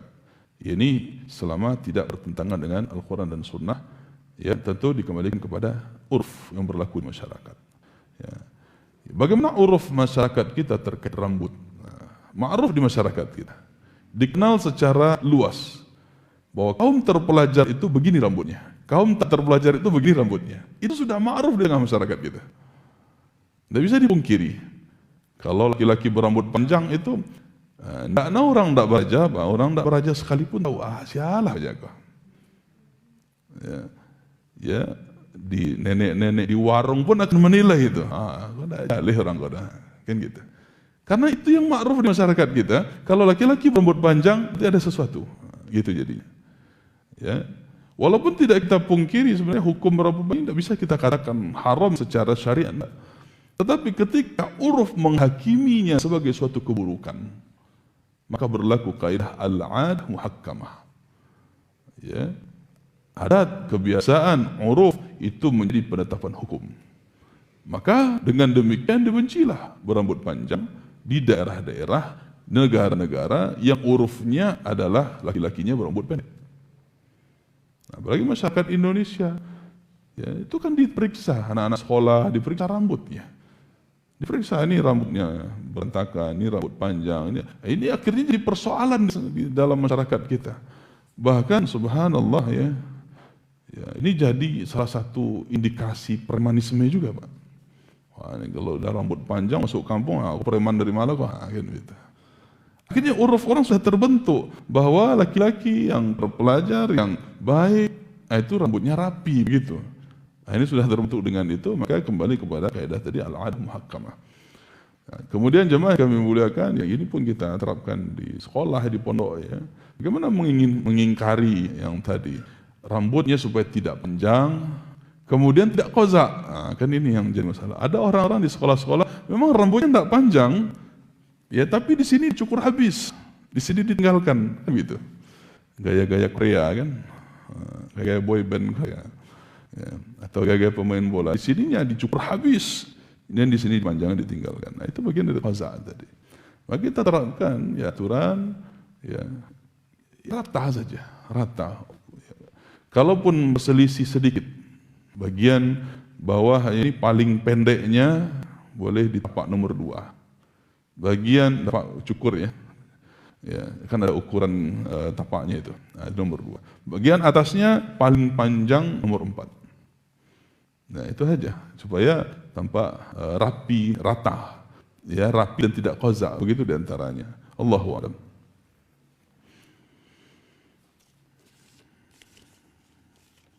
Kecuali kalau memang suatu daerah urufnya sudah biasa masyarakat rambut panjang, silahkan, tidak ada masalah.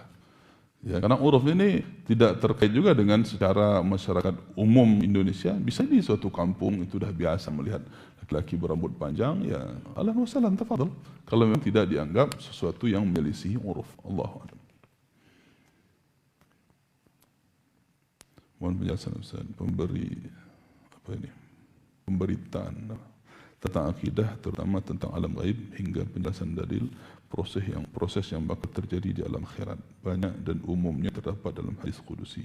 Pertanyaan, mengapa pembahasan tentang mustalah dan takhrij hadis qudusi tak seketat hadis tentang furu'iyah dalam usul ahkam atau usul fikih? Jazakallahu khairan, barakallahu wa barakallahu fikum. Jamaah yang kami muliakan, ya kalau dilihat dari ketatnya, ya dari dalam ketatnya di dalam menelusuri sanad hadis, rata-rata para ulama sama di dalam ketatnya. Ya, apakah itu hadis qudusi atau hadis-hadis yang semuanya dari Nabi Sallallahu Alaihi Wasallam lafzan wa ma'nan, ya, akan tetapi dalam persoalan-persoalan yang Allahu a'lam di dalam terkait masalah apa, nah, terkait masalah apanya di sini yang kadang ternilai tidak begitu ketat. Ya, contohnya dalam perkara-perkara fadail, perkara-perkara yang berkaitan dengan fadilah sebuah amalan.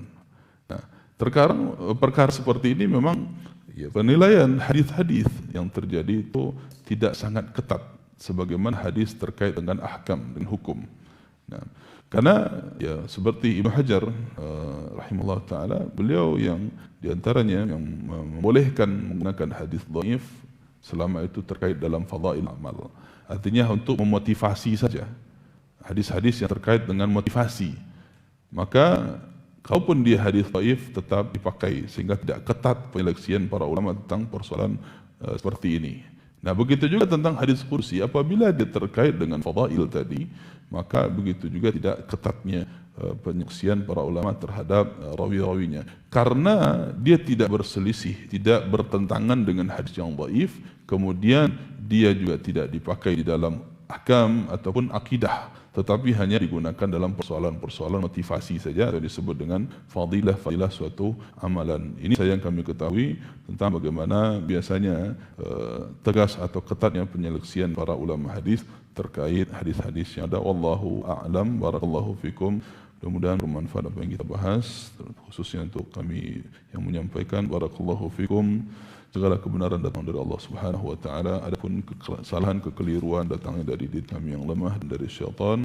Subhanakallahumma wa bihamdika asyhadu an la ilaha illa anta astaghfiruka wa atubu ilaik. Salah dan barang kami mohon maaf. Assalamualaikum warahmatullahi wabarakatuh.